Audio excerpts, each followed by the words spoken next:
بسم اللہ الرحمن الرحیم الحمد للہ رب العالمین وصلی اللہ علی محمد وآلہ الطاہرین ولعنۃ اللہ علی اعدائهم اجمعین الی قیام یوم الدین وقال اللہ تعالی وهو اصدق القائلین ادعونی استجب لکم۔ ماہ رجب ہے، دعاؤں کا اور مناجات کا مہینہ ہے۔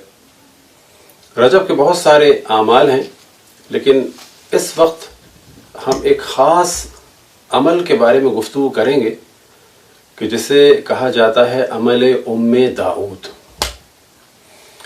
عمل ام داؤد کے بارے میں گفتگو کرنے سے پہلے کچھ اس سے ریلیٹڈ موضوعات پر گفتگو کرنا چاہیں گے، اور سب سے پہلی گفتگو تو خود یہی ہے کہ ام داؤد کون ہے، پھر یہ کہ داؤد کون ہے، یہ عمل کس زمانے میں امام نے تعلیم فرمایا اور کن امام نے تعلیم فرمایا، اس عمل کو انجام دینے کے کتنے طریقے ہیں، اور اس عمل کو کن کن دنوں میں انجام دیا جا سکتا ہے۔ تو سب سے پہلے تو ہم واقعے کی جانب توجہ دلائیں کہ جناب حضرت ام داؤد تشریف لائیں امام جعفر صادق علیہ السلام کی خدمت میں، اور اس وقت امام جعفر صادق علیہ السلام بیمار تھے۔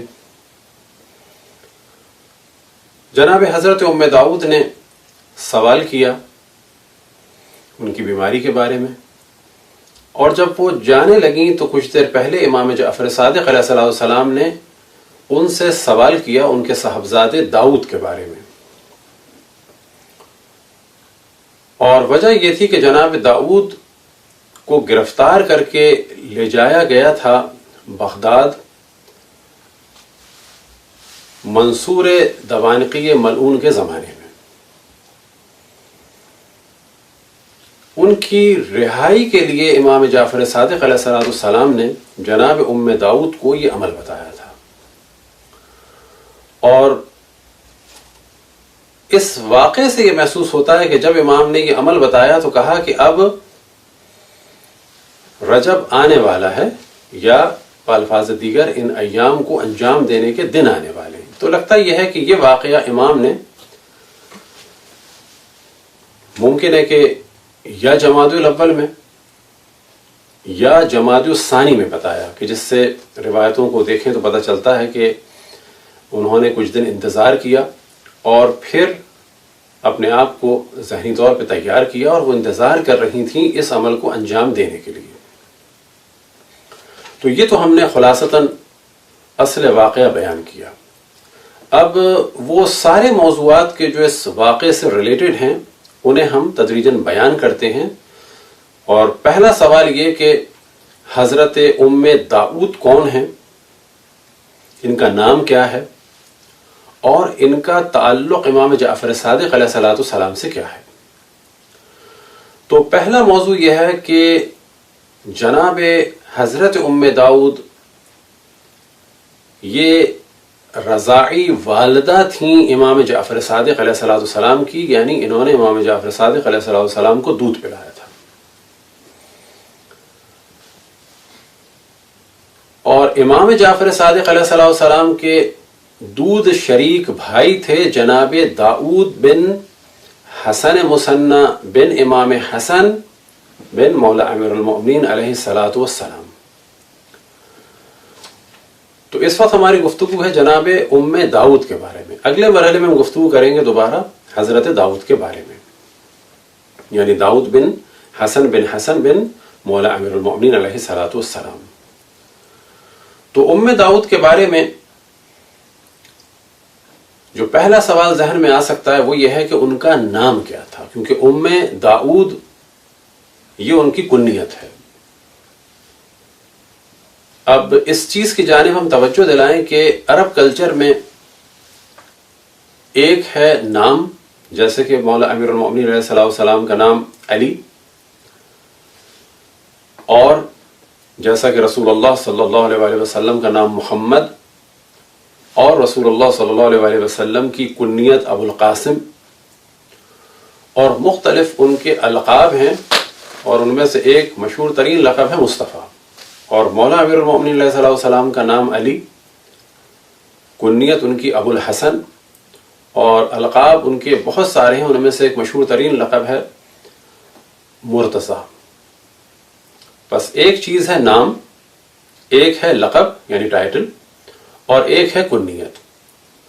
کنیت عربی میں یا اور اب سے شروع ہوتی ہے یا ابن اور بنت سے شروع ہوتی ہے. مثال کے طور پہ ابو القاسم یہ کنیت ہے یعنی قاسم کے والد. ابو الحسن یہ کنیت ہے یعنی حسن کے والد. خواتین کے لیے آئے گا. مثال کے طور پہ جناب سیدہ صلوات اللہ وسلام علیہ کی مشہور ترین کنیت ام الحسن یا ام الحسنین یعنی حسن یا حسن و حسین کی والدہ. کچھ کنیتیں ہیں گو کہ عربی میں رائج ہیں، لیکن اس پہلی والی کنیت کی نسبت کہ جس کی ابتدا ام اور اب سے ہوتی ہے اس کی نسبت کم ہے، وہ ہیں بنت اور ابن سے. جیسے کہ یبن الزہرا، جناب زینب سلام اللہ علیہ نے امام حسین علیہ السلام کو مخاطب فرمایا یبن الزہرا. اب یبن الزہرا بھی ایک کنیت ہے لیکن اس کا ابتدا ابن سے ہے. اور تاریخ میں ایک اور فرد کا نام بھی بہت زیادہ مشہور ہے تو ان کا نام بھی لے دیتے ہیں، ابن بطوطہ. اب یہ کنیت ہے ان کی لیکن یہ ابن سے شروع ہوئی ہے یعنی بطوطہ کے فرزند. تو نام تو ان کا کیا تھا اس پہ ہم بعد میں گفتگو کریں گے. جو مشہور ترین کی کنیت ہے وہ زیادہ مشہور ہے، وہ ہے ام داؤد یعنی داؤد کی والدہ. داؤد کون؟ داؤد بن حسن مثنی، کہ جو امام جعفر صادق علیہ السلام کے دودھ شریک بھائی تھے. ایک اور ان کی کنیت مشہور ہے وہ ہے ام خالد. اب نام کے بارے میں ڈسکشن ہے کہ ان کا نام کیا ہے. تو بعض جگہ بیان ہوا کہ ان کا نام حبیبہ ہے، اور بعض جگہ بیان ہوا کہ ان کا نام فاطمہ ہے. مثال کے طور پر شیخ صدوق نے جو ان کا نام اپنی کتاب میں بیان فرمایا وہ ہے فاطمہ بنت عبداللہ بن ابراہیم بن حسین، لیکن یہ حسین امام حسین علیہ السلام نہیں ہے.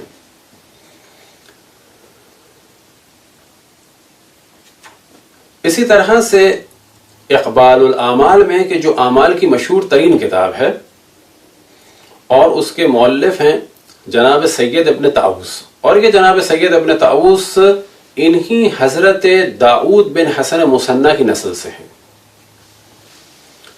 یہ اپنی کتاب میں جب ذکر فرماتے ہیں ام داؤد کا تو کئی جگہ تو جناب ام داؤد کا جب ذکر فرماتے ہیں تو ان کے لیے لفظ جدہ استعمال کرتے ہیں یا جدتی کہ میری دادی.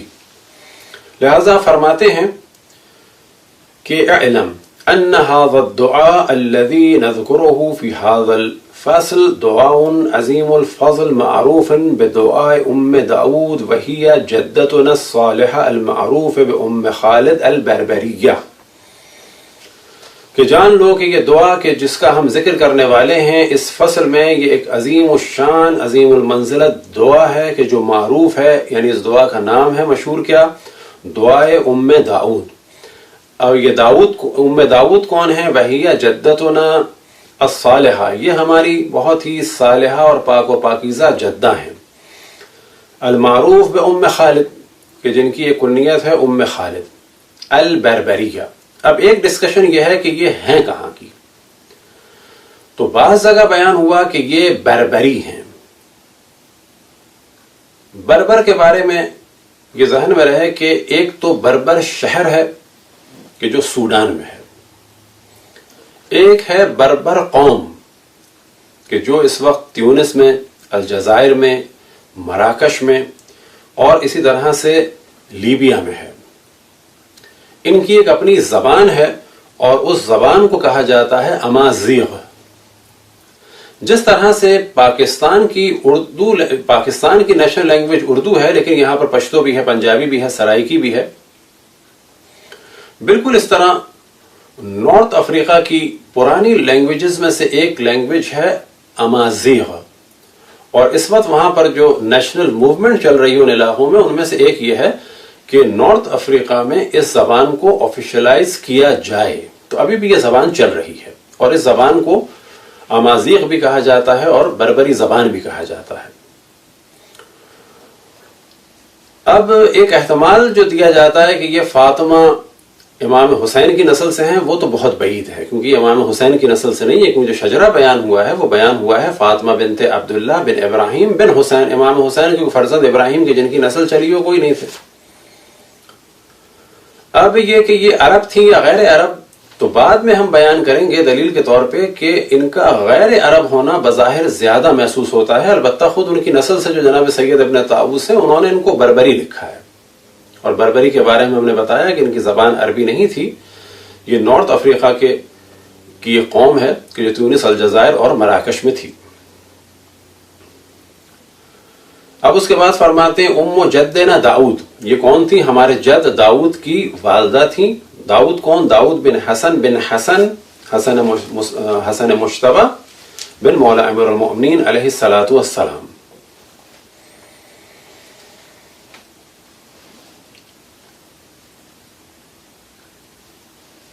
جب ان کا ذکر ہے تو جناب حسن مثنیٰ کے ایک اور فرزند تھے، ان کا نام تھا حسن مثلث. انہیں بھی شہید کیا گیا 146 میں،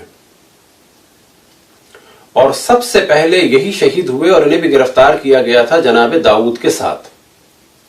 اور یہ اپنے خاندان میں انتہائی صالح اور پاکیزہ افراد میں سے تھے، اور یہ اسی قید خانے میں شہید ہوئے کہ جہاں پر جناب داؤد کو گرفتار کر کے لے جایا گیا تھا، اور سب سے پہلے شہداء میں سے یہی تھے.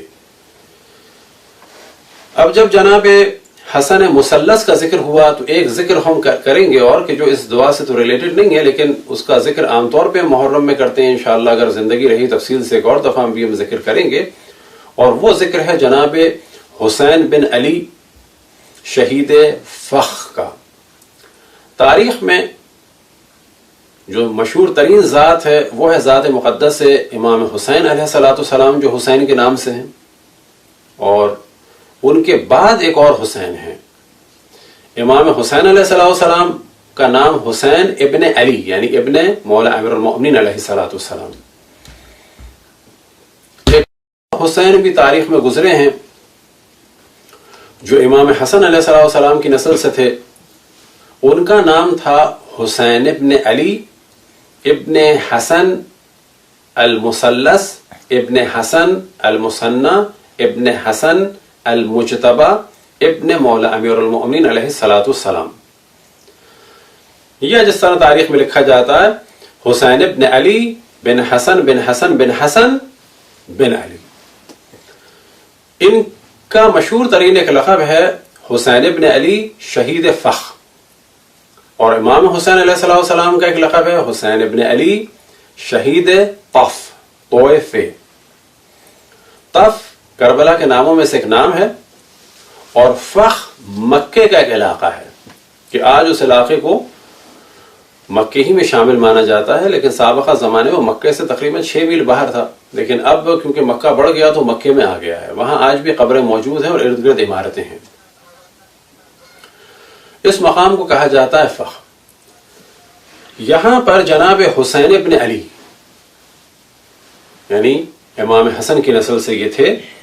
انہیں 8 ذی الحجہ کو 169 میں ہادی عباسی ملعون کے دور میں تقریباً 100 سے زیادہ ان کے اصحاب کے ساتھ انہیں شہید کیا گیا. 8 ذی الحجہ کو مکے میں شہید کیا گیا.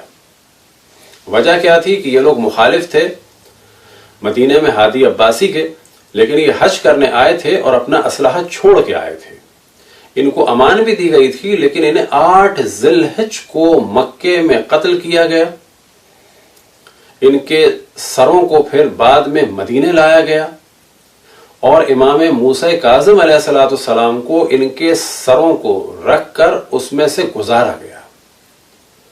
اور امام موسیٰ کاظم علیہ السلام نے ارشاد فرمایا واللہ مضى مسلما قواما صواما آمرا بالمعروف وناہیا عن المنکر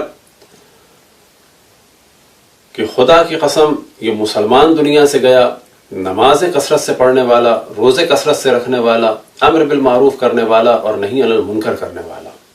وما کان مثلہ ما کان فی اہل بیتہ مثلہ، اور ان کے اہل بیت میں یا بالفاظ دیگر نسل امام حسن میں ان جیسا کوئی نہیں تھا۔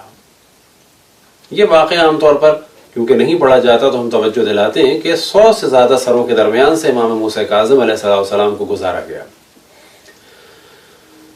یہ جو آج داعش وغیرہ کو لوگ کہتے ہیں کہ جی ان کا اسلام سے کوئی تعلق نہیں، ان کا اس اسلام سے تعلق ہے جو اہل بیت کی مخالفت میں بنا تھا، اور آج بھی اہل بیت کی مخالفت میں ہیں۔ اور داعش جیسوں کی حرکات اگر دیکھنی ہو، تاریخ بڑی پڑی ہے، بعد رسول اللہ جو بھی اہل بیت کے مقابلے میں آیا اس کی روش وہی تھی داعش والی۔ اب اس جانب توجہ رہے کہ جناب حسن مصنع کی ایک تو زوجہ تھیں، اور یہاں پر کنفیوژن ہو جاتا ہے لوگوں کو کہ جب ام داؤد کا نام بیان ہوتا ہے فاطمہ تو فوراً ذہن میں آتا ہے کہ یہ فاطمہ بنت امام حسین ہے، جبکہ وہ فاطمہ بنت امام حسین الگ زوجہ ہیں حضرت حسن مصنع کی، اور یہ دوسری زوجہ کے جن کا نام بعض جگہ بیان ہوا یہ فاطمہ بنت حسین نہیں ہے، بلکہ یہ فاطمہ بنت عبداللہ ابن ابراہیم ابن حسین ہے۔ لیکن جو زیادہ صحیح محسوس ہوتا ہے وہ یہی محسوس ہوتا ہے کہ یہ حبیبہ ہیں، اور جیسا کہ انہوں نے بیان کیا۔ اب یہ ذہن میں رہے کہ حسن مصنع کی شادی ہوئی، یعنی امام حسن کے فرزند حسن تھے جن کو کہا جاتا ہے حسن مصنع، جو واقع کربلا میں تھے، بعد میں زخمی ہوئے، اس کے بعد بچ گئے۔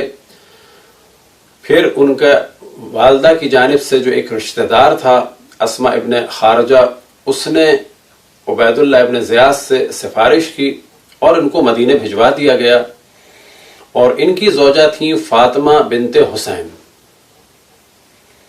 اور فاطمہ بنت حسین سے ان کے بچے ہوئے، جن میں سے ایک تھے جناب عبداللہ ابن محض، ان کا نام تھا عبداللہ اور لقب تھا محض، کیونکہ وہ دونوں جانب سے سید تھے۔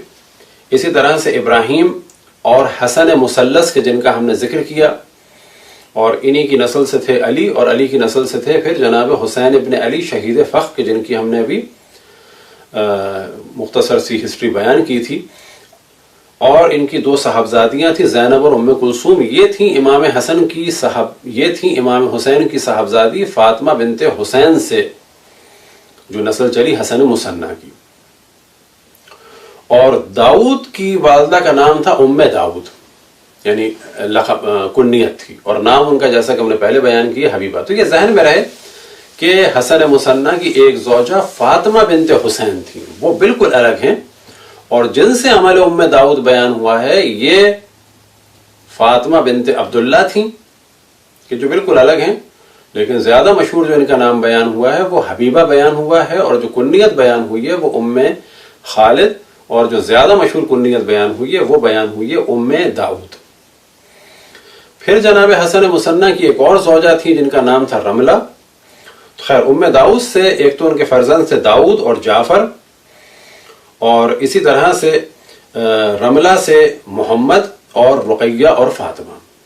اور جیسا کہ ہم نے پہلے بیان کیا کہ ام داؤد کے بارے میں یہ گفتگو ہے کہ یا تو ان کا تعلق تھا بربر قوم سے اور زبان ان کی عربی نہیں تھی، یا ان کا تعلق تھا روم سے، اور اگر رومی ہیں تو بھی ان کی زبان عربی نہیں تھی۔ اور اس کی دلیل جو ملتی ہے وہ امام جعفر صادق علیہ السلام کے قول سے ملتی ہے کہ جب آپ نے فرمایا کہ اس ام داؤد کہ اے ام داؤد آپ اس عمل کو انجام دیں، اور پھر سورہ بیان فرمائے کہ سورہ انعام سے لے کر جو بعد کے سورے ہیں ان کو پڑھنا ہے۔ اس عمل میں ہم دوبارہ اس موضوع کو ڈسکس کریں گے، اور وہاں پر امام نے ایک جملہ ارشاد فرمایا ان سے، وَإِن لَمْ تُحْسِنُوا ذَلِكَ وَلَمْ تُحْسِنُوا، اگر آپ اس کو اچھی طرح سے نہ پڑھ سکیں اور آپ اچھی طریقے سے نہیں پڑھ سکیں گی، قرآن مجید سے آپ اسے اچھی طریقے سے نہیں پڑھ سکیں گی۔ اس سے یہ محسوس ہوتا ہے کہ ان کی زبان جو ہے وہ عربی نہیں تھی، لہٰذا امام نے فرمایا کہ اگر آپ نہ پڑھ سکیں، اگرچہ آپ نہیں پڑھ سکیں گی، تو پھر کیا کریں؟ تو پھر ان سوروں کے پڑھنے کے بجائے 1000 دفعہ سورہ توحید کو پڑھ لیں۔ اس موضوع کو ہم دوبارہ بیان کریں گے۔ یہ ہم نے موضوع اس وجہ سے بیان کیا کہ اس دلیل سے یہی محسوس ہوتا ہے کہ آپ عرب زبان نہیں تھیں بلکہ دوسرے علاقے سے یہاں پر تشریف لائی تھیں۔ اب اگلا موضوع کہ جناب داؤد کے بارے میں۔ جناب داؤد کے بارے میں ہم نے پہلے بیان کیا کہ آپ امام جعفر صادق علیہ السلام کے دودھ شریک بھائی تھے اور امام زین العابدین علیہ السلام کے داماد بھی تھے۔ ان کی صاحبزادی کلثوم کے شوہر تھے۔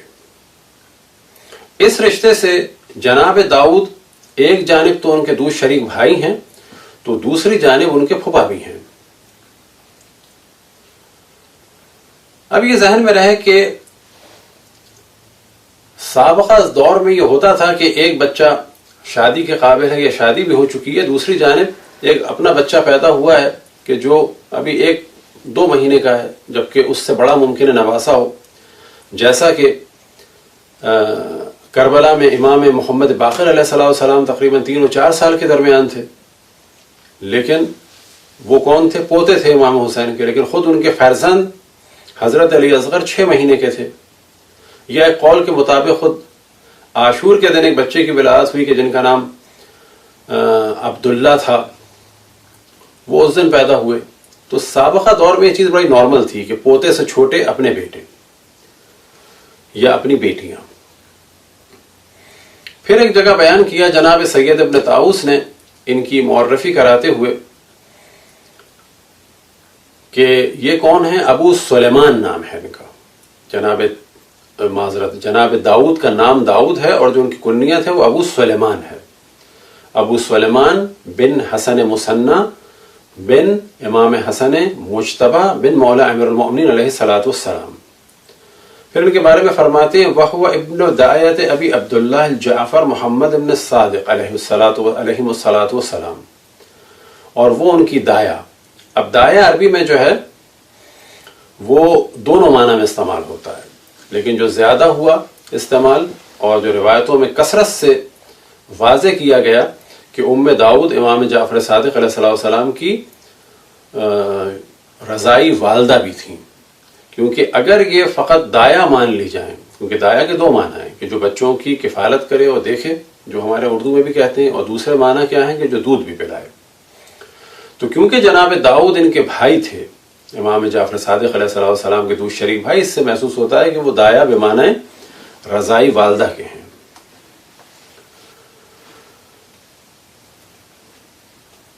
عبداللہ محض کے جن کا ہم نے ذکر کیا، انہوں نے ان کے بیٹے محمد نفس زکیہ نے 145 میں منصور ملعون لعنت اللہ علیہ کے خلاف مدینے میں قیام کیا تھا۔ پھر اس منصور نے انہیں قتل کرا دیا، یعنی محمد نفس زکیہ کو قتل کرا دیا فوج بھیج کے، اور مدینے میں قتل عام ہوا۔ اور بصرے میں ان کے بھائی تھے، انہیں قتل کرا دیا، ابراہیم بن عبداللہ کو۔ تو عبداللہ محض کے 2 مشہور فرزند تھے، ایک محمد نفس زکیہ اور ایک ابراہیم، ان دونوں کو قتل کر دیا، ایک کو مدینے میں ایک کو بصرے میں۔ بعد میں فوج نے حملہ کیا اور عبداللہ کو گرفتار کیا، اور انہی کے ساتھ ساتھ بہت ساری ذریت امام حسن کو اور سادات کو گرفتار کیا، اور انہی گرفتار ہونے والوں میں تھے جناب داؤد ابن حسن کہ جن کا یہاں پہ ذکر ہو رہا ہے۔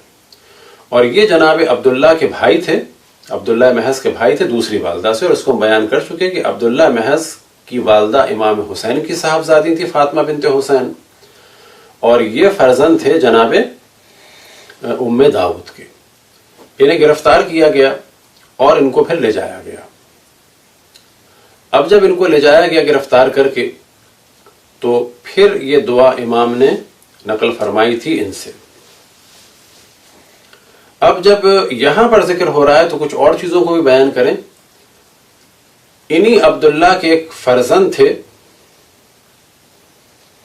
ان کا نام تھا ادریس، اور وہ شہید فخ کے ساتھیوں میں سے تھے کہ جن کا ہم نے ذکر کیا کہ جنہیں قتل کر کے 8 ذی الحجہ کو اور بعد میں سروں کے درمیان سے امام موسیٰ کاظم کو گزارا گیا، انہی کے ساتھیوں میں سے تھے ایک ادریس، اور یہ وہاں سے نکل گئے تھے اور مراکش کی جانب چلے گئے تھے، اور مراکش میں جا کے انہوں نے پھر 172 میں کچھ قبیلوں کو تیار کیا اور وہاں پر حکومت ادریسی کی بنیاد رکھی، اور یہ حکومت ادریسی تقریباً 200 سال تک چلی۔ تو بس کہا جا سکتا ہے کہ حکومتوں میں حکومت تھی حکومت ادریسی کے جو مراکش اور الجزائر کے علاقے میں چلی، اور وہاں پر آج بھی سادات حسنی موجود ہیں، اور اسی وجہ سے وہاں پر آج بھی الحمدللہ تشیع کے لیے زمین ہموار ہے۔ لیکن بعد میں آنے والے دور میں خصوصاً ایوبیوں نے اور عثمانیوں نے اہل بیت کے خلاف اور خود اہل بیت کے مکتب کے خلاف اتنا زیادہ پروپیگنڈا کیا کہ حالات خراب ہو گئے۔ بالکل اسی طرح جیسے کہ ہم دیکھتے ہیں کہ پاکستان انڈیا میں ایک زمانہ تھا کہ اہل بیت کا بہت زیادہ ذکر تھا، تدریجاً وہابیوں نے آ کے حالات کو خراب کر دیا۔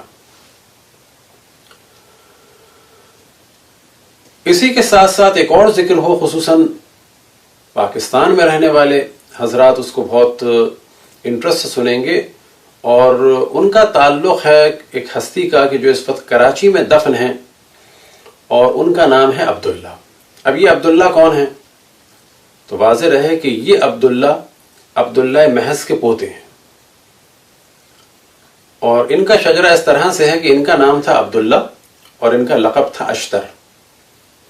یہ فرزند تھے انہی محمد نفس زکیہ کے کہ جن کا ہم نے ذکر کیا کہ ان کو 145 میں مدینے میں قتل کر دیا تھا۔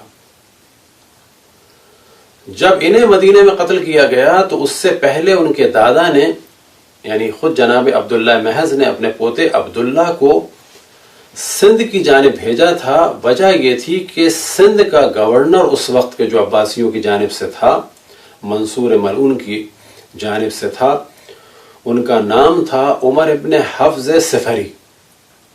تھا تو وہ عباسیوں کا گورنر لیکن اہل بیت کا چاہنے والا تھا۔ ان کو بھیجا گیا تھا، یا بالفاظ دیگر عبداللہ شاہ غازی کو کہ جن کا مزار کلفٹن میں ہے، ان کو بھیجا گیا تھا عمر ابن حفظ صفری سے بیعت لینے کے لیے، اور انہوں نے بیعت کر لی تھی، اور نزدیک تھا کہ وہ بھی اٹھیں کس کے خلاف؟ منصور کے خلاف۔ لیکن اسی دوران پتہ چلا کہ مدینے میں جو قیام ہے جناب محمد نفس زکیہ کا، اسے کچل دیا گیا، ان سب کو قتل کر دیا گیا۔ پھر حالات خراب ہو گئے، یہاں تک کہ عمر بن حفظ صفری نے جناب عبداللہ یعنی عبداللہ اشتر کے جن کو عام طور پر پاکستان میں کہا جاتا ہے عبداللہ شاہ غازی کے جن کا مزار کلفٹن میں ہے، ان کو قریب ہی کسی راجہ کے حوالے کر دیا کہ ان کو اپنے پاس چھپا کے حفاظت میں رکھو۔ وہاں راجہ کے ہاں انہوں نے ایک خاتون کے جو مسلمان ہوئی یا مسلمان تھی پہلے سے، اس علاقے میں انہوں نے شادی کی، اور ان سے ایک بیٹا بھی ہوا کہ جو علم الانساب میں اس کا نام ابو الحسن محمد ہے، کہ جو منصور کے مرنے کے بعد کوفے چلے گئے تھے، اور کوفے میں ان کی نسل چلی۔ پھر اسی دوران کیونکہ مخالفت کر دی تھی عمر بن حفظ نے کہ جو منصور کا گورنر تھا، انہیں قتل کیا گیا، اور منصور نے اپنا نیا گورنر بھیجا کہ جس کا نام تھا حشام بن عمر تغلبی۔ اس نے آ کے عمر بن حفظ صفری کو بھی قتل کیا، اور پھر یہ ڈھونڈنے میں لگ گیا کہ کہاں ہیں عبداللہ شاہ غازی۔ بالآخر انہیں ڈھونڈا، بعض جگہ بیان ہوا کہ اس نے نہیں بلکہ اس کے بھائی نے مارا، اور بعض جگہ بیان ہوا کہ خود اس نے مارا، اور مارنے کے بعد ان کا سر منصور کے پاس بھیج دیا۔ جسم کسی جگہ ٹانگ دیا، بعد میں ان کے طرفداروں نے دفن کر دیا، کافی عرصے تک یہ گمنام رہا، اور اس کے بعد ایک قول بیان ہوتا ہے کہ یہ جو اس وقت کلفٹن میں قبر ہے، یہ یہاں پر ان کا جسم مطہر دفن ہے۔ بس یہ یاد رہے کہ خود ان کی جو وفات ہے وہ تقریباً اسی زمانے میں ہے جناب عبداللہ شاہ غازی کی 47 وغیرہ کے آس پاس، یا اس سے کچھ تھوڑا زیادہ، یعنی 147 سے کچھ بعد میں، تقریباً کہا جا سکتا ہے ممکن ہے 2 سال بعد ہو، 3 سال بعد ہو، کیونکہ وہ کچھ عرصے چھپے رہے۔ اور یہی وہ زمانہ تھا تقریباً کہ جس وقت جناب داؤد قید میں تھے، اور یہی وہ زمانہ ہے کہ جس وقت امام جعفر صادق علیہ السلام نے یہ دعا تعلیم فرمائی جناب داؤد کی والدہ جناب ام داؤد کو۔ اب ایک اور موضوع کہ یہ دعا کتنی اس کی سندیں ہیں یا کن کن امام سے نقل ہوئی، تو پہلی جو اس کی راویہ ہیں وہ تو ام داؤد ہیں، اور اس دعا کو نقل کیا جناب ام داؤد نے امام جعفر صادق علیہ السلام سے۔ اور جو دوسری روایت کا سلسلہ ہے وہ ہے امام موسیٰ کاظم علیہ السلام سے اور پھر ان کے اصحاب سے۔ اب جو طریقہ بیان ہوا ہے اس عمل کا، وہ طریقہ جو امام نے ارشاد فرمایا وہ یہ کہ 13، 14 اور 15 کو روزہ رکھو۔ 13، 14، 15 رجب کو آپ روزہ رکھیں۔ روزہ رکھنے کے بعد نماز ظہر اور عصر سے فارغ ہوں، کسی خلوت کی جگہ پر بیٹھیں کہ جہاں پر کوئی ڈسٹرب نہ کرے۔ اب ظاہر ہے کہ اس عمل کو بعض دفعہ لوگ نہیں کر پاتے، تو کسی مسجد امام بارگاہ میں بھی ہو تو کوئی حرج نہیں ہے، لیکن کوئی بھی چیز ڈسٹرب نہ کرے، توجہ خداوند تبارک و تعالیٰ کی بارگاہ اقدسی کی جانب رہے۔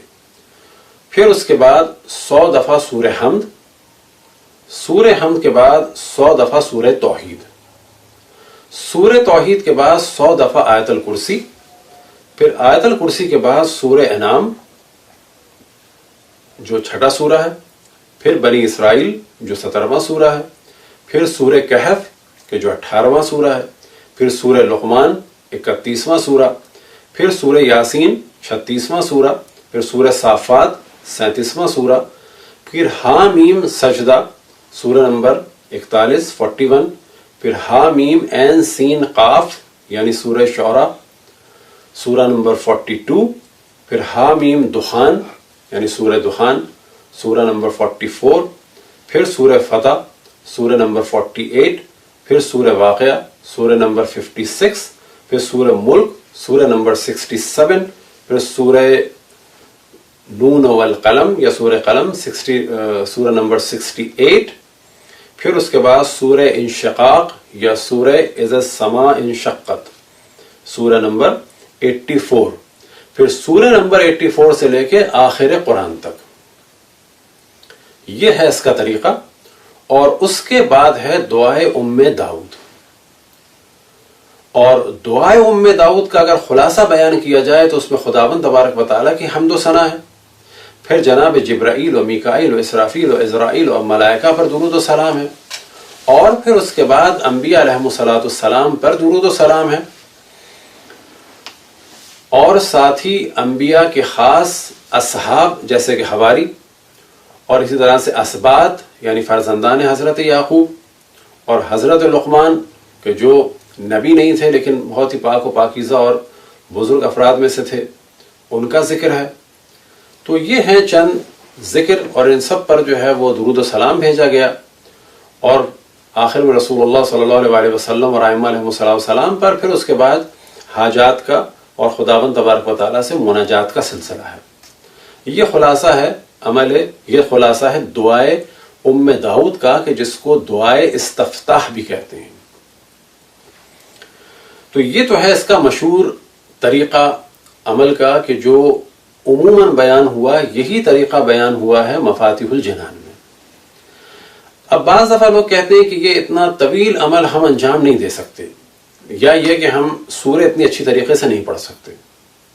تو پھر امام نے ایک دوسرا طریقہ بیان کیا اور ارشاد فرمایا دوسرے طریقے کے بارے میں، وَإِن لَمْ تُحْسِنِي ذَلِكَ وَلَمْ تُحْسِنِي، اگر آپ ان سوروں کو نہ پڑھ سکیں، کہ اگرچہ آپ نہیں پڑھ سکیں گی، تو پھر کیا کر لیں؟ کررتی قل هو اللہ احد 1000 مرۃ، یعنی پہلے سورہ حمد پڑھیں 100 دفعہ، پھر سورہ توحید پڑھیں 100 دفعہ، پھر آیت الکرسی پڑھیں 10 دفعہ، پھر اس کے بعد بجائے سورہ انعام کے اور ان سوروں کے اور پھر انشقاق سے لے کے آخر قرآن تک پڑھنے کے 1000 دفعہ سورہ توحید پڑھ لی جائے۔ اور یہ دوسرا طریقہ انتہائی آسان ہے کہ جو لوگ ان سوروں کی وجہ سے اس عمل کو انجام نہیں دے پاتے کہ ہماری زبان اتنی رواں نہیں ہے، اور اگر ہم پڑھیں تو عموماً غروب تک ان سوروں کی تلاوت سے فارغ نہیں ہو پاتے، خصوصاً کب کہ جب سردیوں کا زمانہ ہو، کہ جب سورج جلدی غروب ہوتا ہے۔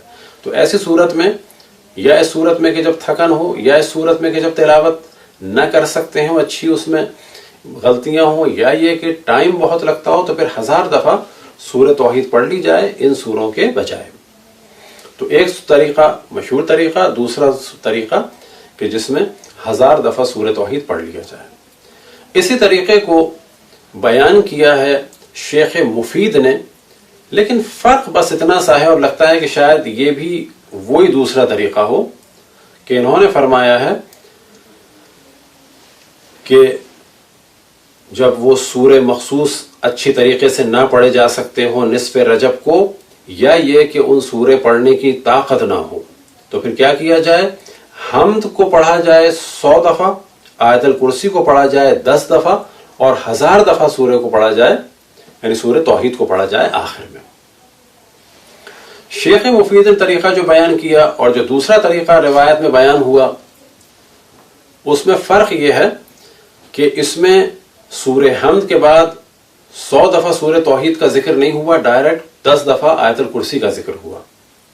بس بہتر یہی ہے کہ اگر کوئی پہلے طریقے کے مطابق عمل نہ کر سکے تو پھر وہ دوسرا طریقہ، یعنی 100 دفعہ سورہ حمد، 100 دفعہ سورہ توحید، پھر 10 دفعہ آیت الکرسی، اور پھر 1000 دفعہ سورہ توحید، یعنی 1100 ہو جائیں گی۔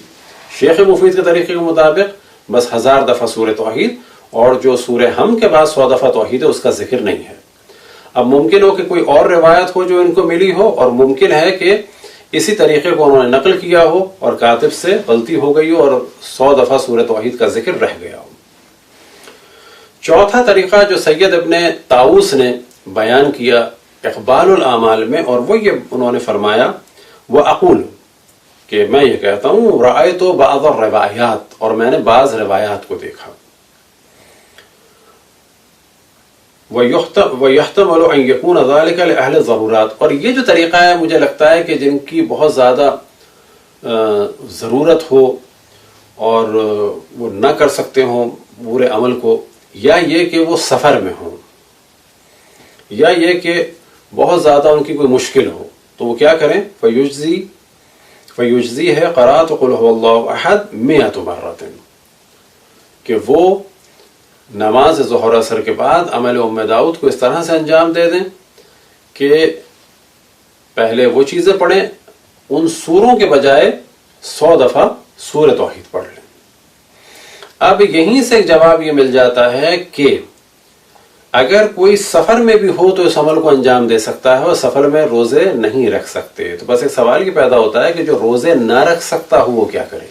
بیمار ہے، عمر زیادہ ہو گئی ہے، اب وہ چاہتا ہے عمل کرے، تو وہ بھی ان تاریخوں میں، یعنی 15 رجب کو عمل ام داؤد کو انجام دے سکتا ہے، کیونکہ وہ روزے نہیں رکھ سکتا۔ وہ کہ اگر روزہ ہو تو یہ عمل بہت ہی بہتر ہے، لیکن کیونکہ یہاں پہ روایت سے استدلال ہوا کہ سفر میں اس عمل کو، یا جب مشکل ہو یا بہت کم وقت ہو، تو 100 دفعہ سورہ توحید پڑھ کے بھی انجام دیا جا سکتا ہے، تو سفر سے واضح محسوس ہوتا ہے کہ پھر روزے کی ضرورت نہیں ہے، اور روزے کے بغیر بھی سفر میں یہ عمل کیا جا سکتا ہے۔ پھر ایک اور روایت کے ذریعے سے کہ جو اگلا موضوع بیان کریں گے وہاں پر بھی کلیئر ہو جائے گا۔ اب اگلا موضوع یہ کہ عمل ام داؤد کے طریقے تو ہم نے بیان کر دیے، کب کب کیا جا سکتا ہے، تو جو سب سے بہتر ڈیٹ ہے وہ تو ہے 13، 14 اور 15 کو روزہ رکھنے کے بعد، 15 کو ظہر کے بعد اس عمل کو انجام دیا جائے، کہ جو مفاتی میں بھی درج ہے۔ لیکن جناب ام داؤد نے سوال کیا کہ کیا اس دعا کے ذریعے سے میں اللہ کو پکار سکتی ہوں کسی اور دن بھی؟ تو امام نے جواب دیا، یعنی یہ فرماتی ہیں ام داؤد، قالت ام داؤد قلت لأبی عبداللہ یا سیدی، کیا میرے سید، ایت اب حاضل دعا فی غیر رجب، آیا رجب کے علاوہ بھی اس دعا کے ذریعے سے اللہ کو پکار سکتی ہوں، اللہ کو پکارا جا سکتا ہے؟ قال نعم، امام نے فرمایا یوم العرفہ۔ پس 15 رجب کے علاوہ جو ایک بہترین ڈیٹ ہے اس دعا کی،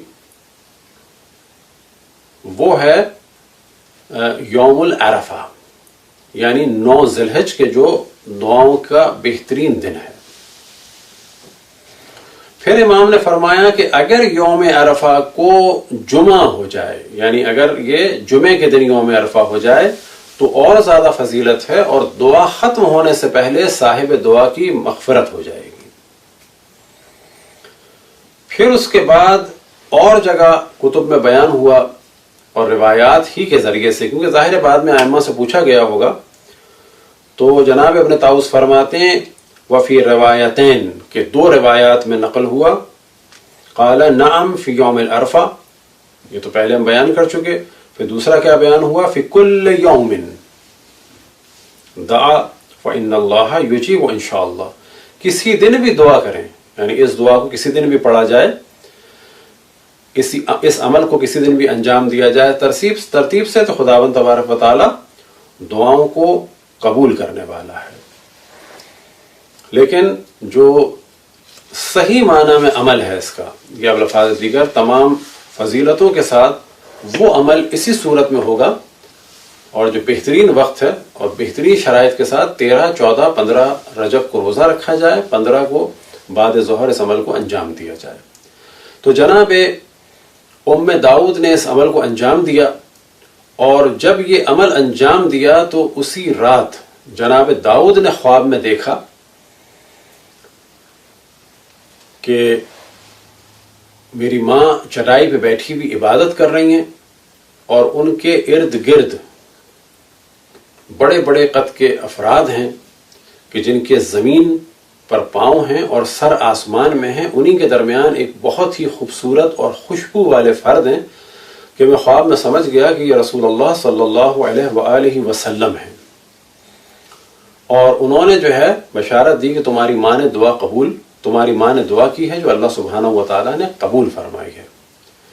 اور اسی رات منصور ملعون دوانقی نے ان کو بلایا، اور بلانے کے بعد ایک اونٹ دیا اور 10,000 درہم دیے اور ان کو رہا کر دیا۔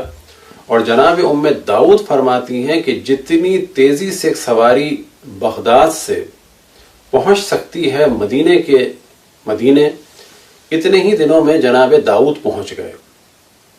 جب جناب داؤد پہنچے، اپنی والدہ سے ملے، پھر امام جعفر صادق علیہ السلام کی خدمت میں گئے۔ جناب ام داؤد نے خوشی کا اظہار کیا۔ امام نے فرمایا کہ آپ جانتی ہیں کہ کیوں منصور نے رہا کر دیا؟ کیونکہ منصور نے اس رات خواب میں مولا امیر المومنین علیہ السلام کو دیکھا، اور سامنے آگ تھی، اور آپ نے فرمایا کہ میرے فرزند کو رہا کر دو ورنہ تمہیں اس آگ میں ڈال دوں گا، اور اس خواب میں اشارہ تھا ان کی جانب، ان کو رہا کر دیا گیا۔ اب بظاہر یہ محسوس ہوتا ہے کہ باقی جو افراد تھے، کوئی سوال کر سکتا ہے کہ وہ کیوں رہا نہیں ہوئے، تو یہ ذہن میں رہے کہ دعا کرنا ہمارا کام ہے، دعا کب قبول ہو، کس کے لیے قبول ہو، یہ خداوند تبارک و تعالیٰ کے اختیار میں ہے کہ جو اس کی مصلحت۔ اب جو افراد گرفتار ہوئے تھے ان میں سے کچھ شہید ہو چکے تھے، یا تو یہ آخری فرد تھے، یا یہ کہ کچھ بعد میں رہا ہوئے، کچھ بعد میں شہید ہوئے، اور ان کے لیے خداوند تبارک و تعالیٰ نے ایک بلند درجہ شہادت کا رکھا ہوا تھا، اور ان کی والدہ کی دعا کی وجہ سے ان کو واپس بھیج دیا۔ اسی طرح سے جناب ام داؤد نے بھی خواب میں دیکھا تھا کہ رسول اللہ صلی اللہ علیہ وسلم فرما رہے ہیں کہ تمہاری دعا خداوند تبارک و تعالیٰ نے قبول فرمائی، اور جن لوگوں پہ تم نے درود بھیجا، دیکھو یہ سب اس وقت یہاں آئے ہوئے ہیں، یعنی جن انبیاء پہ درود بھیجا، جن ملائکہ پہ درود بھیجا۔ دعا کے بارے میں ہم توجہ دلائیں کہ یہ جو غلط فہمی ہے کہ انبیاء اور ائمہ کی دعا فوراً قبول ہوتی ہے، یہ غلط ہے۔ صحیح نظریہ یہ ہے کہ ان کی دعا قبول ہوتی ہے۔ کب قبول ہوتی ہے؟ اس کا دار و مدار خداوند تبارک و تعالیٰ کی مشیت پہ ہے۔ مثال کے طور پہ حضرت ابراہیم علیہ السلام نے نوجوانی میں بھی دعا کی بچوں کے لیے، پھر اس کے بعد عمر گزرتی رہی، وہ ہمیشہ دعا کرتے رہے، لیکن خداوند تبارک و تعالیٰ نے ان کی دعا قبول کی کب کہ جب وہ کافی بوڑھے ہو چکے تھے۔ بعض جگہ بیان ہوا 90 سال، 99 سال یا اس سے زیادہ۔ تو وہ حضرت ابراہیم کے جو 90 سال میں اللہ سے مایوس نہیں ہوئے، تو کیا انہوں نے 50 یا 60 سال میں دعا نہیں کی تھی بیٹے کی یا بچوں کی، یا 30 یا 35 سال میں دعا نہیں کی تھی؟ نہیں، جواب یہ ہے کہ وہ ہمیشہ دعا کرتے تھے، لیکن خداوند تبارک و تعالیٰ کا امتحان یہ تھا کہ ان کی دعا کو بڑھاپے میں قبول کیا، اور دنیا کے سامنے خود حضرت ابراہیم کو ایک معجزہ بنا دیا کہ بڑھاپے میں بچے کی ولادت ہوئی۔ لیکن پھر مزید امتحان حضرت ابراہیم کا یہ ہوا علیہ السلام کا کہ آپ کو حکم ہوا کہ اس بچے کو اور حضرت ہاجرہ کو مکے کی بیابان سرزمین پہ چھوڑ کے آؤ۔ یہ ایک دوبارہ امتحان ہوا۔ اب یہاں پر حضرت ابراہیم جو خلیل اللہ بنے، انہوں نے اپنی عمر لگا دی پرچم توحید کو بلند کرنے کے لیے، لیکن انہوں نے پھر اللہ سبحانہ و تعالیٰ سے شکوہ نہیں کیا کہ میں نے پرچم توحید کو بلند کیا، تو مجھے بچہ نہیں دے سکتا۔ نہ، ان کا کام تھا دعا کرنا، قبول کرنا کام ہے اللہ سبحانہ و تعالیٰ کا، بندے کا کام ہے راضی رہنا۔ پھر جب دعا قبول ہوئی بڑھاپے میں، تو پھر ایک اور امتحان کہ انہیں بیابان میں چھوڑ کے آؤ۔ پھر جب یہ بچہ نوجوان ہو گیا، پھر ایک اور امتحان کہ اس کو اب اللہ کی بارگاہ میں قربان کرو۔ حضرت ابراہیم نے اپنے حساب سے کسی چیز پر، ایک نرم چیز پر، ایک گوشت نما چیز پر چھری چلا دی تھی، انہیں خون کی گرمی بھی محسوس ہوئی تھی، وہ امتحان میں کامیاب ہو چکے تھے۔ یہ اور بات ہے کہ خداوند تبارک و تعالیٰ نے ان کے امتحان کو قبول کیا ان کی، لیکن حضرت اسماعیل کے بدلے ایک گوسفند آ گیا۔ لیکن حضرت ابراہیم قربان کر چکے تھے اس بچے کو کہ جس کے لیے انہوں نے نوجوانی سے دعا کی، بڑھاپے تک دعا کرتے رہے، بڑھاپے میں ملا تو اس کو بیابان میں چھوڑنے کا حکم ہوا۔ جب بیابان میں چھوڑ کے وہ ماں کے ساتھ ہزار مشکلات کے بعد، کہ پورا واقعہ آپ کے ذہن میں ہوگا، جب وہ نوجوان ہو گئے تو اب انہیں قربان کرنے کا حکم ہوا۔ یہ جو ہم عید قربان مناتے ہیں وہ حضرت ابراہیم کے خلوص کی داستان کو تازہ رکھنے کے لیے مناتے ہیں۔ بالکل اسی طرح سے ہم جو عزاداری کرتے ہیں وہ امام حسین کی قربانی کو تازہ رکھنے کے لیے، کہ دنیا کے سامنے یادگار رہے۔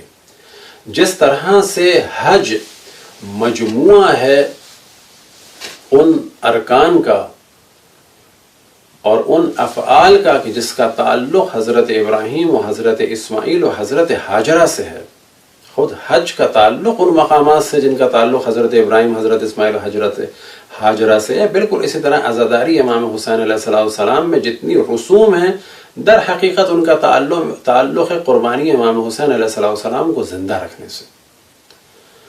آخر میں ایک واقعہ بیان کریں اور دعا کریں کہ خداوند تبارک و تعالی ہم سب کو دعا کرنے کی توفیق عطا فرمائے۔ ایک واقعہ بیان کریں اور ایک روایت کا حصہ۔ یہ ذہن میں رہے کہ اگر دعائیں قبول نہیں ہوتی تو خداوند تبارک و تعالی اس کے بدلے جزا دیتا ہے۔ روایت میں نقل ہوا کہ روز قیامت جب انسان اپنے نام اعمال کو دیکھے گا، اسے تعجب ہوگا اور کہے گا کہ یہ عمل تو میں نے نہیں کیا، اتنے حسنات میرے کیوں؟ تو جواب ملے گا وہ جو تم نے دعائیں مانگی تھیں اور قبول نہیں ہوئیں۔ لیکن شرط کیا ہے اس میں؟ کس مومن کے لیے مقام ہوگا؟ کہ جو اس کے بعد بھی دعا کرتا رہا اور اللہ سے ناراضی نہیں ہوا، اللہ سے راضی رہا، اللہ سے شکوہ نہیں کیا۔ تو جب وہ قیامت میں دیکھے گا تو اسے تعجب ہوگا کہ یہ میرے نام اعمال، تو جواب ملے گا کہ تم نے جو دعائیں مانگی قبول نہیں ہوئیں، یہ اس کے بدلے تمہیں جزا ملی ہے۔ وہ اس وقت خواہش کرے گا کہ اے کاش میری کوئی دعا قبول نہ ہوئی ہوتی۔ بس ہمارا کام ہے خداوند تبارک و تعالیٰ سے دعا کریں، کون سی دعا کب قبول ہو یا قبول نہ ہو، اس کا دار و مدار خداوند تبارک و تعالیٰ کی مشیت پر ہے، اس کی رضا پر ہے۔ ہمارا کام ہے کہ ہم خداوند تبارک و تعالیٰ کی مشیت پہ راضی رہیں اور اس سے دعا کرتے رہیں۔ دعا قبول ہوگی تو ہمیں ثواب ملے گا، مشکل تو الگ حل ہوگی لیکن اس کا بھی ثواب ہے دعا کرنے کا۔ دعا قبول نہیں ہوگی تو اور زیادہ ثواب ملے گا، لیکن ہم کبھی اللہ سبحانہ و تعالیٰ سے شکوہ نہ کریں اور راضی رہیں۔ ایک واقعہ جو عام طور پہ دعا کے بعد ہم بیان کرتے ہیں، اور اس سے پہلے ایک اور چیز یاد آ گئی کہ آپ لوگوں کی اس سے تسلی ہوگی کہ بعض دفعہ لوگ کہتے ہیں کہ میں بڑی مشکل میں ہوں، دعا فرمائیں۔ تو کسی نے ہم سے کہا ایک دفعہ کلاس میں کچھ خواتین نے کہ ہماری کچھ مشکلات ہیں، دعا فرمائیں۔ تو ہم نے ان سے یہی کہا کہ سوچ لیں، خواہشات ہیں یا مشکلات ہیں؟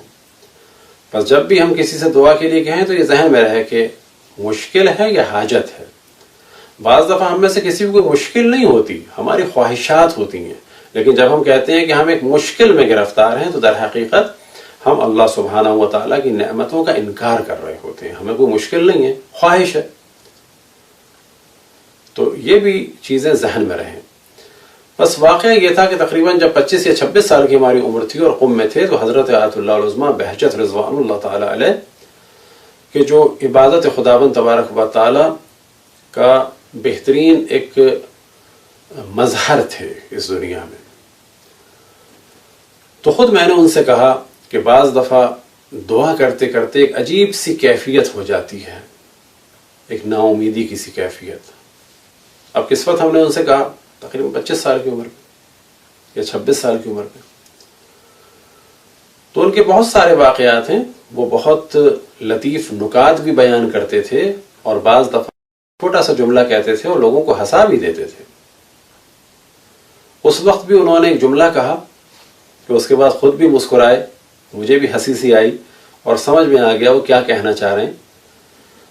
تو جس وقت میں نے کہا کہ بعض دفعہ دعا کرتے کرتے ایک عجیب سی کیفیت ہو جاتی ہے، ایک مایوسی کی سی کیفیت ہو جاتی ہے، کیا کیا جائے، تو انہوں نے کوئی لمبی چوڑی نصیحتوں کا سلسلہ شروع نہیں کیا، صرف ایک جملہ کہا، کیا کبھی ایسا ہوا ہے کہ تم نے 50 سال دعا کی ہو اور قبول نہ ہوئی ہو؟ اب یہ جملہ کہہ رہے ہیں کس سے؟ جس شخص کی عمر ہی 25 یا 26 سال ہے. کیا کبھی ایسا ہوا ہے کہ 50 سال دعا کی ہو اور قبول نہ ہوئی ہو؟ جیسے انہوں نے کہا تو خود بخود مجھے محسوس ہوا کہ ہاں، یعنی وہ اس وقت یہ کہنا چاہ رہے ہیں کہ ایک مومن کی ذمہ داری ہے کہ 50 سال بھی اگر دعا کرے تو نا امید نہ ہو. یا بالفاظ دیگر ہمارا کام ہے کہ ہم انبیاء علیہم السلام خصوصاً حضرت ابراہیم علیہ السلام کی طرح سے دعا کریں اور دعا کرتے رہیں. قبول ہو تو اللہ سے راضی رہیں، قبول نہ ہو تو اللہ سے راضی رہیں. قبول ہو جائے پھر اس کے بعد کوئی امتحان ہو جیسے کہ جناب اسماعیل سے ہوا تو اللہ سے راضی رہیں. خداوند تبارک و تعالیٰ سے دعا ہے کہ بحق محمد و آل محمد ہم سب کو اپنے رسول اپنی حجتوں خصوصاً امام زمان علیہ السلام کی معرفت اور اطاعت کی توفیق عطا فرمائے. وصلی اللہ علی محمد و آلہ الطاہرین. اور گزارش ہے کہ جب بھی آپ میں سے عمل انجام دے سب سے پہلے امام زمان علیہ السلام کے ظہور میں تاجیل کے لیے، ان کے چاہنے والوں کی حفاظت کے لیے، جہاں جہاں دنیا میں ان کے چاہنے والے ان سب کی حفاظت کے لیے، ان سب کی مشکلات کو حل کرنے کے لیے، خصوصاً مقامات مقدسہ کی حفاظت کے لیے، ان کی حفاظت کے لیے جہاں جہاں سے ہمارے مومنین آئے ہوئے ہیں ان سب کو خداوند تبارک و تعالیٰ محفوظ رکھے، طاقت و قدرت عطا فرمائے. جہاں جہاں ہماری فوجیں ہیں مومنین کی مقامات مقدسہ کے دفاع کے لیے اور ان کے دفاع کے لیے، ان سب کے لیے دعا فرمائیں.